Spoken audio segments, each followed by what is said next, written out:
kanker payudara ini dimanjakan sekali oleh pemerintah. Sampai sembuh, Dok. Sampai sembuh.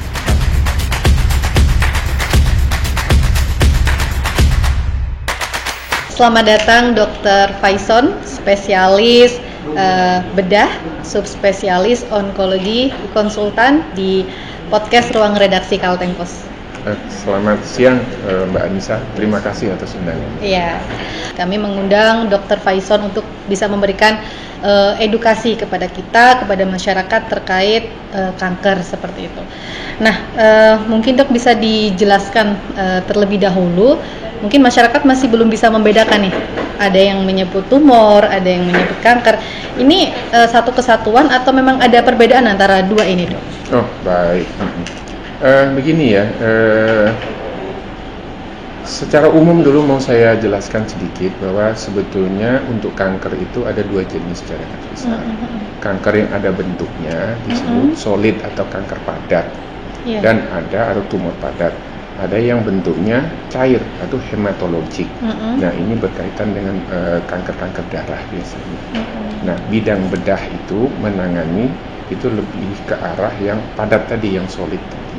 Sedangkan hematologik ini lebih dari penyakit dalam, yaitu bagian kanker atau hematologi, onkologinya penyakit dalam. Apakah beda tumor dan kanker tadi?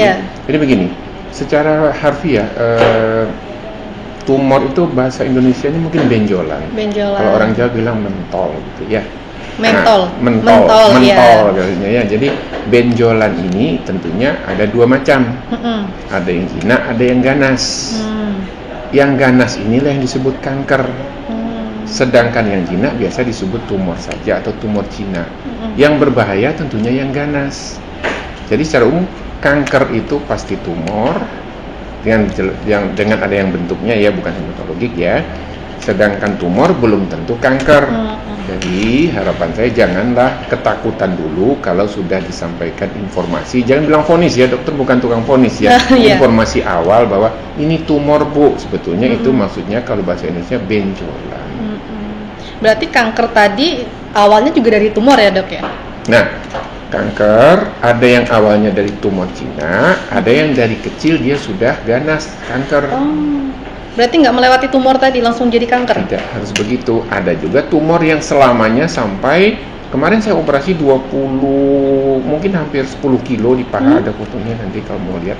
Itu ternyata masih jinak dan itu sudah lebih dari 10 tahun. Jadi dari awal dia memang jinak sampai saat pun jinak. Sekarang setelah dioperasi. Nah, pembuktiannya tentu dengan bendanya sendiri yang diambil dulu, baru kita bisakan pastikan ini jenis yang jinak atau yang ganas. Oke, tadi dokter menyampaikan jangan takut dulu ini tumor atau kanker. Berarti kita harus deteksi dulu juga ini Dok dari awal itu kita. Dan apa sih pentingnya deteksi dini untuk mengetahui dalam tubuh kita itu ada benjolan tumor tadi seperti itu? Iya.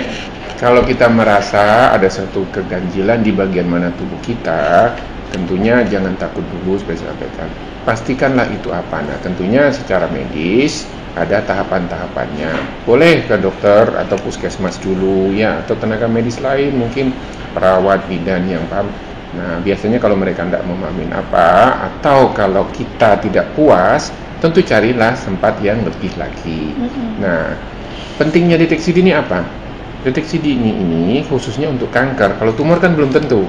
Bisa jinak kan, apalagi tumor pasti jinak. Jadi kalau sudah ke dokter secara pemeriksaan fisik hampir dipastikan yang jinak, sebetulnya yang jinak itu nggak dioperasi pun nggak masalah, karena dia nggak punya bahaya. Nah, kenapa yang kanker yang kita harus deteksi dini? Deteksi dini yang sekarang yang tren kan untuk kanker leher rahim sama kanker payudara. Nah, kenapa? Karena kanker itu di saat dia stadium dini, stadium awal itu dia tidak berbahaya. Tidak ada bahaya, cuma orang abai. Tapi kalau kita tangani, kita tahu dia masih kecil, masih stadium dini, kita tangani dengan tepat, itu kemungkinan sembuh dalam tanda petik itu bisa di atas 90%. Nah, kalau dia sudah stadium lanjut atau stadium 4, itu dia sudah menyebar, kalau bahasa mudanya beranak lah ya, menyebar ke paru-paru, menyebar ke mana?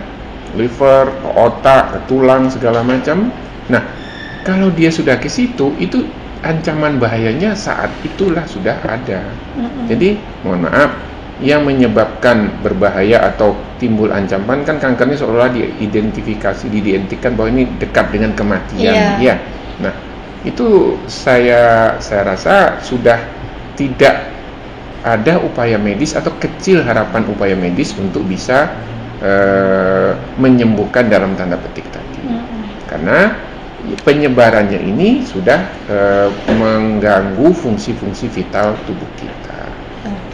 Terkait kanker ini mungkin banyak jenisnya ya dok. Yang paling banyak diderita masyarakat itu kanker apa sih dok? Mungkin karena yang sering saya dengar itu kanker payudara sih sebenarnya. Ya, betul ya. Jadi kanker itu bisa dari semua bagian tubuh kita karena dia dari sel asalnya.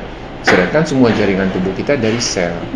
Dari kulit, mulai dari luar, dari jaringan saraf, dari jaringan pembuluh darah, jaringan ikat, otot, payudara, otak, semua bisa jadi. Oke. Kalau untuk tumor tadi dok, kan bisa dioperasi ya? Itu tuh bisa muncul lagi nggak dok untuk tumor ini? Nah, jadi ini setelah kita tahu ini ganas, tentunya pengobatannya tidak sama dengan operasi tumor yang jinak. Nah, untuk yang jinak maupun ganas, kalau operasinya secara teknik maupun secara skill itu tidak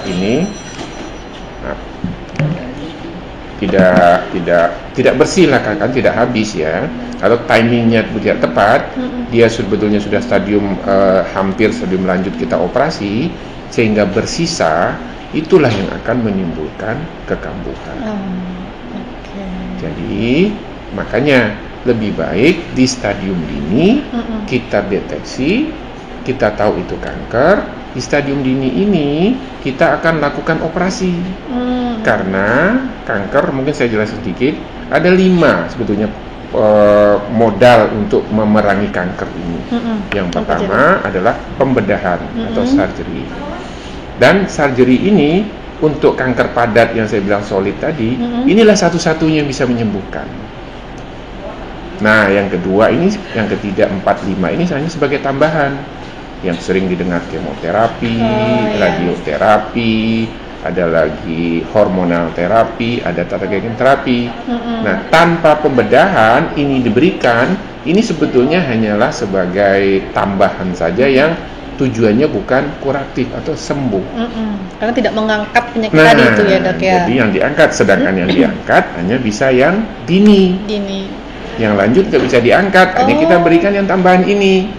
Makanya kita sudah bahaya muncul, baru kita melakukan pengobatan, padahal upaya untuk kesembuhan sudah terlewati. Karena kalau kita lakukan ini, seperti yang Mbak bilang tadi, yang muncul adalah kekambuhan. Oke.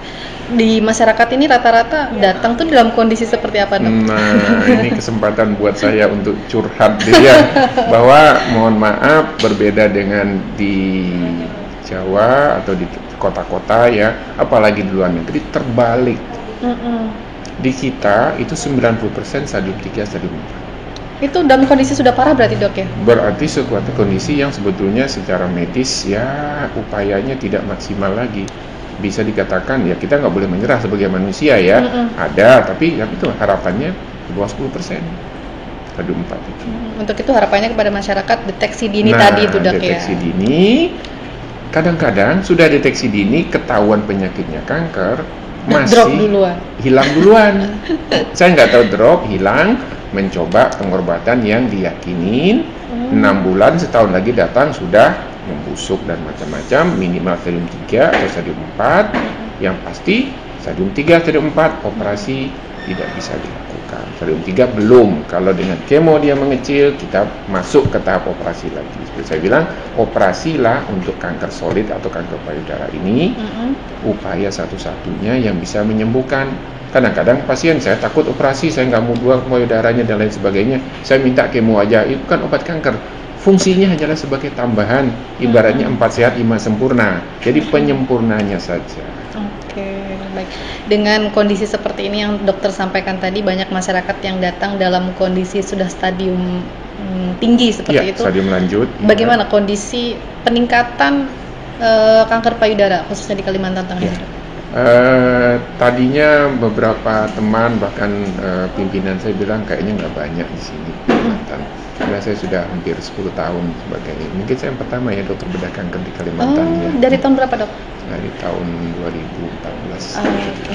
Jadi hampir 10 tahun. Nah, awal-awal kasusnya memang sedikit ya. Tapi sekarang satu hari kunjungan itu bisa 20 sampai 30 orang, bahkan pernah 50 orang satu hari. Dan paling banyak kanker payudara. Kanker payudara. Dulu sebelum ada BPJS, yang terbanyak itu kanker paru atau kanker leher rahim. Tapi setelah BPJS ada, ternyata yang tadinya mungkin di daerah-daerah belum tahu ada pelayanan itu. Nah, sekarang edukasi sudah sampai, informasi sudah sampai kemana-mana. Nah, secara nasional kita sama dengan luar negeri. Ternyata di luar memang banyak kanker payudara. Di Indonesia pun angka tertinggi, persentase tertinggi di kanker payudara. Baik, ini menarik Dok, karena kanker payudara tertinggi ini kita saya sebagai perempuan juga ini ingin tahu apa sih Dok penyebabnya gitu dari kanker payudara ini? Secara umum sebagian besar kanker termasuk kanker payudara penyebab belum tahu ya. Nah, cuman kalau faktor risiko ada ya, faktor risiko, dan satu lagi pola hidup sebetulnya kita ya. Mungkin ada pergeseran pola hidup. Kalau faktor risiko kan misalnya seorang perempuan yang punya payudara pasti risiko lebih tinggi pada laki-laki ya. Ada hormon-hormon tertentu pada perempuan ya, atau ada faktor genetik yang sudah diturunkan, itu risiko-risiko misalnya, atau familial segala macam. Tapi mungkin yang bisa kita koreksi atau kita hindari adalah pola hidup kita. Jadi saat ini begitu banyaknya makanan yang berpengawet ya. Itu salah satu penyebabnya Dok ya? Ya, jadi sebetulnya bahan kimianya. Jadi bukan makanannya, apa yang sekarang diikutkan ke bahan makanan yang ini. Dicampurkannya. Apakah formalin, borak yang kita nggak tahu ya, atau bisa juga pewarna.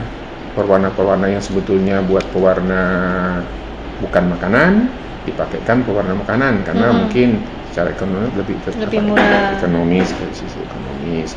Mungkin juga ya faktor sinar dari luar, radiasi misalnya. Makanya radiasi itu sebetulnya tidak boleh, ronsen maksud saya, bahasa umumnya CT scan dan lain sebagainya itu harus selektif sekali. Jadi apalagi BPJS mentang-mentang tidak difasilitasi oleh BPJS minta sedikit CT scan, padahal bahaya radiasinya tinggi. Radiasi itu sendiri adalah penyebab kanker payudara. Oke, berkenaan dengan pola hidup dan gaya hidup tadi itu Dok, makanan juga berpengaruh. Nah, kalau sudah kena kanker sendiri ini ada makanan-makanan yang menjadi pantangan. Biasanya kalau masyarakat kita sakit ini jangan makan ini, jangan makan itu. Gimana dari sisi medisnya itu Dok? Ya ini sama dengan semua penyakit yang lainnya. Saat kita sakit, tubuh itu sebetulnya hebat. Maaf, Allah itu hebat ya. Kita dibuatkan zat yang bisa melawan, namanya imun kan ya. Corona dulu meledak, nggak tahu obatnya apa-apa, bingung segala macam. Sudah memperkuat imun. Dengan cara apa? Vaksin belum ada.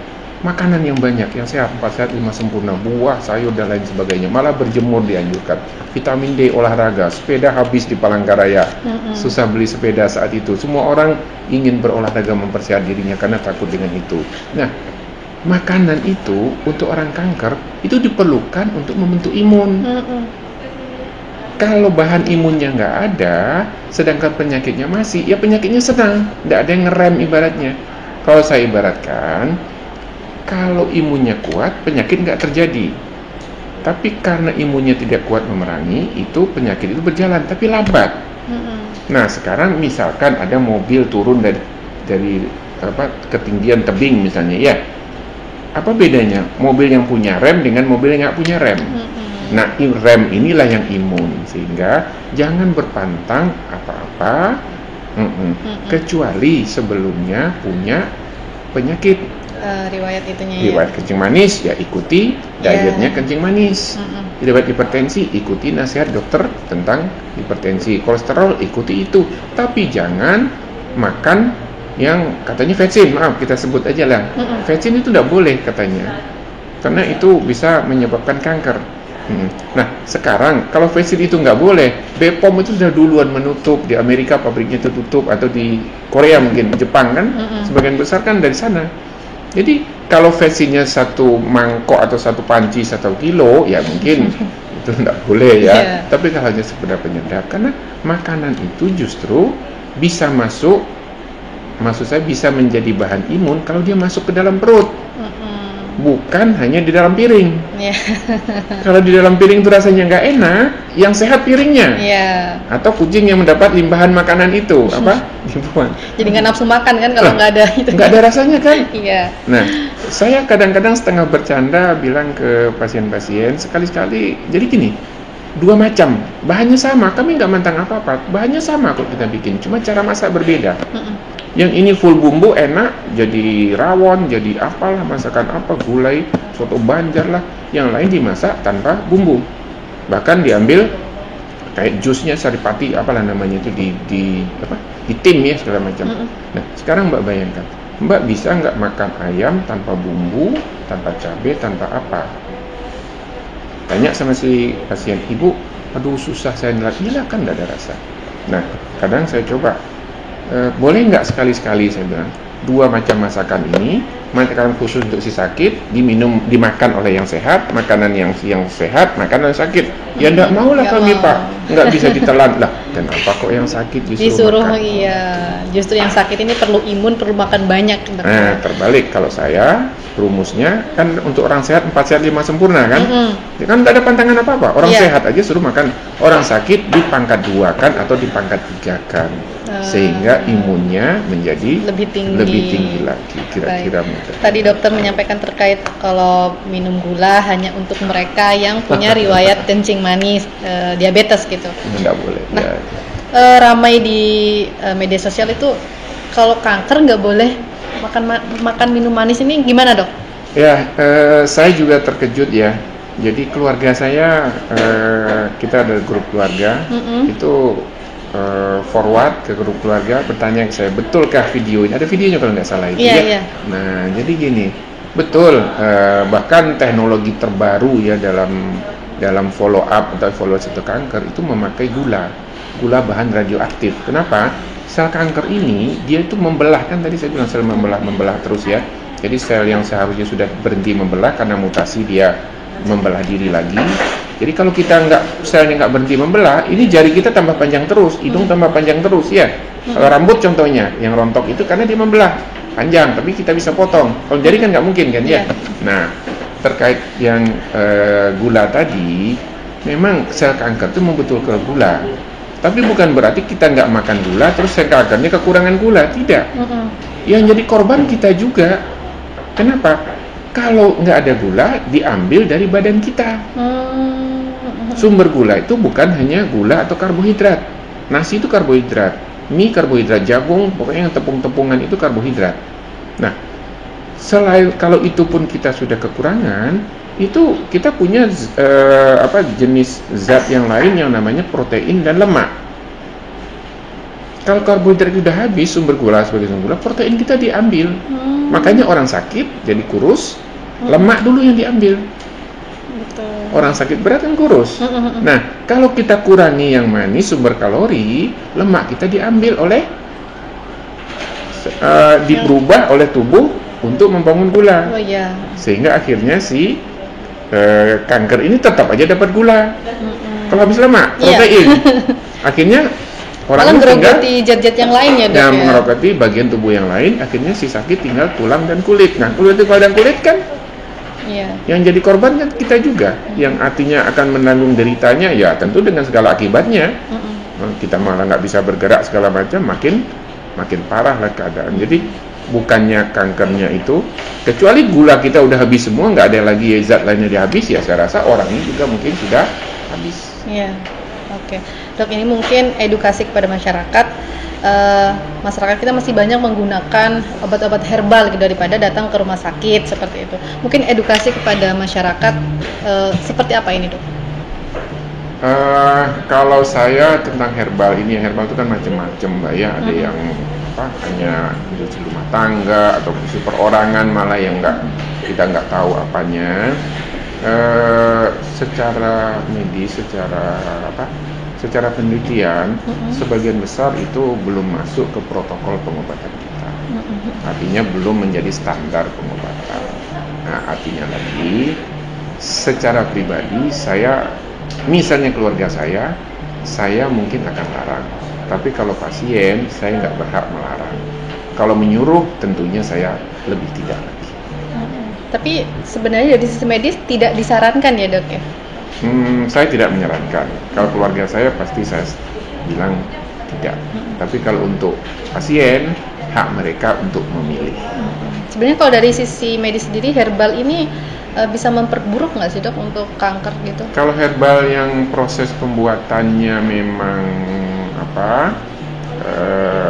secara ada CPOB kalau nggak salah namanya, standar gitu, itu mungkin tidak, apalagi terregister di BPOM ya, tentunya itu tidak membawa masalah karena sifatnya suplemen itu hanyalah sebagai tambahan.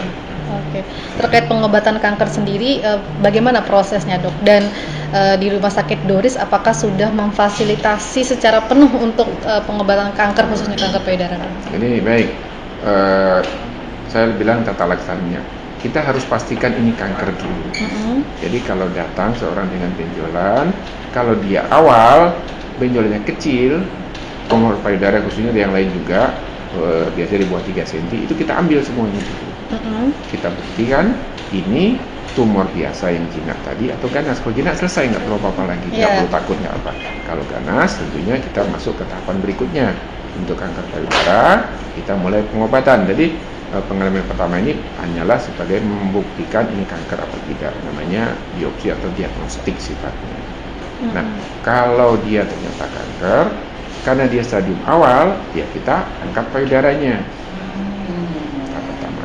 Nah, angkat payudara ini tujuannya apa? Karena di jadi kanker payudara asalnya adalah dari sel-sel yang memproduksi ASI. Di kelenjar payudara yang memproduksi ASI, baik dari kelenjarnya, lobulus namanya, ataupun salurannya ductus. Nah, karena itu ada di semua payudara dan semuanya sudah berpotensi, bukan hanya benjolannya yang kecil walaupun 1, 2, 3 cm kita ambil, payudara kita ambil untuk mencegah kekambuhan. Karena sekali dia kambuh, itu pengobatannya untuk sembuh lagi akan susah. Nah, kalau sudah selesai pembedahan tadi, mungkin nanti tambahan yang lainnya yang tadi saya sebut, kemoterapi, hormonal terapi, radioterapi, dan satu lagi targeting terapi bisa kita lakukan. Nah, itu ada syarat-syaratnya tentunya ya. Terus terkait di Doris, ya alhamdulillah di Doris, mudah-mudahan setelah 3-6 bulan ke depan lengkap. Yang selain saya sebut pembedahan kita lakukan di sini, kemoterapi kita lakukan di sini, hormonal terapi kita lakukan di sini, targeting terapi kita lakukan di sini, radioterapi yang terapi dengan sinar itu sedang dibangun dan sekarang sedang instalasi di Doris. Nah, tentunya itu perlu proses perizinan macam-macam. Targetnya kemarin saya sempat diskusi dengan Bapak Direktur Doris bahwa mudah-mudahan dalam 3-6 bulan ke depan tidak perlu lagi dikirim ke Jawa atau ke Banjar. Jadi seluruh pelayanan kanker, utamanya untuk kanker payudara, itu tuntas di sini. Nah, cuma harapan saya, tolonglah datang di stadium dini, sehingga ya sama-sama puas dalam hasil. Karena saya sedih kalau di stadium 3, stadium 4 itu aduh. Jadi gimana ya? Karena saya tahu bagaimana perjalanannya, ya tetap kewajiban saya untuk memulai pengobatan. Tapi tentunya saya edukasi bahwa dengan stadium begini harapannya di bawah 10%. Kalau di stadium 1 ya harapannya di atas 90%. Terbalik. Iya. Sedangkan kasusnya terbalik. Di luar negeri banyak di stadium 1, 2, di kita banyak di stadium 3, 4. Tapi dari tahun ke tahun jumlah kasus stadium dini yang datang ke Rumah Sakit Doris ya alhamdulillah sudah makin meningkat. Ya mudah-mudahan edukasinya sudah nyampe. Orang takut banget dengan yang namanya kemoterapi karena bayangnya seram sekali. Sekarang pasien yang pulang kemoterapi sebagian besar yang bisa mengatasi masalah psikis ketakutannya itu pulang biasa, bahkan kemoterapi selesai jam 4, jam 5 sore, jam 6, 7 malam sudah minta pulang. Mm-mm. karena kondisinya udah stabil, nggak merasa. Mm-mm. Kemudian untuk pengobatan kanker payudara ini sudah di cover seluruhnya Kak Dok, untuk BPJS-nya? Nah, ini satu lagi yang mau saya sampaikan ya. Untuk seluruh jenis kanker, saya juga pernah berdiskusi dengan beberapa guru saya. Saya bilang, Prof, kanker payudara ini dimanjakan sekali oleh pemerintah. Seluruh di cover. Ya saya nggak usah sebut angka deh ya. Orang BPJS juga akan tahu gitu ya. Mungkin kalau di forum BPJS akan saya sampaikan kira-kira angkanya berapa, karena ya pemakainya kan saya tahu ini berapa ini total berapanya. Jadi beruntung sekali penderita kanker payudara. Di luar negeri pengobatannya itu yang meneliti di luar negeri, di kita nggak mampu ya, mahal sekali. Nah itu kita sudah pakai standar itu dan di cover BPJS walaupun harganya puluhan juta. Sampai sembuh Dok? Sampai sembuh, sampai pasiennya mau berupaya terus. Artinya cuman kesembuhannya akan dicapai kalau dia di stadium dini gitu loh, Mbak. Ya, padahal obatnya ya mahal, buat saya pun mahal. Teman saya yang ada kena kanker payudara, maaf, dokter juga pastinya, pakai BPJS juga. Karena memang tinggi sekali cost-nya, iya, dan tidak singkat. Jadi nggak bisa kanker payudara diobati 1 minggu, 2 hari, 3 hari, 2 bulan, 3 bulan, enggak. Itu proses berkelanjutan. Oke, baik. Mungkin terakhir ini Dok, saat ini banyak banget yang sedang berjuang melawan kanker. Mungkin motivasi lah kepada mereka untuk terus semangat melawan kanker. Jadi kalau kanker Mbak ya, ada yang istilahnya warrior ya, pejuang, ada yang istilahnya survivor. Mungkin alhamdulillah hampir 10 tahun ini udah ratusan lebih ya survivor itu. Cuman untuk yang sudah masih berjuang warrior ini, kalau saya yang paling penting rajinlah kontrol ya, karena memang untuk saat pengobatan kemo terutama itu harus tepat waktu, tapi bukan harga mati tepat waktu. Yang kita harus perhatikan adalah kondisi pasien itu mampu nggak dia menghadapi efek samping, karena memang bukan tanpa efek samping kemo itu. Nah, efek samping ini akan minimal kalau daya tahan tubuh bagus, gizinya juga bagus. Jadi tolong gizinya yang bagus, dan jangan hanya di piring yang bagus, masuk ke dalam perut. Ya, itu masih banyak yang saya hadapin itu. Nah, tolong kalau bisa tepat waktu. Habis kemo, mungkin 1-2 hari, 3 hari itu badan biasa. Saat biasa itu tingkatkanlah gizi, makanlah sebanyak-banyaknya. Nanti efek samping akan muncul minggu-minggu pertama, hari ke-5, 6, 7 dan seterusnya. Periksa darah harus. Nah, kadang-kadang pasien karena hari ke-1 minggu disuruh kontrol, dia dalam kondisi lemah, dia nggak kontrol dulu, nunggu badannya kuat. Padahal itulah masalahnya yang harus diperbaiki. Itu juga sering terjadi. Oke, baik. Siap, terima kasih Dok atas edukasi dan ilmu-ilmu yang sudah disampaikan tadi. Semoga bermanfaat untuk kita semua. Terima kasih. Terima kasih.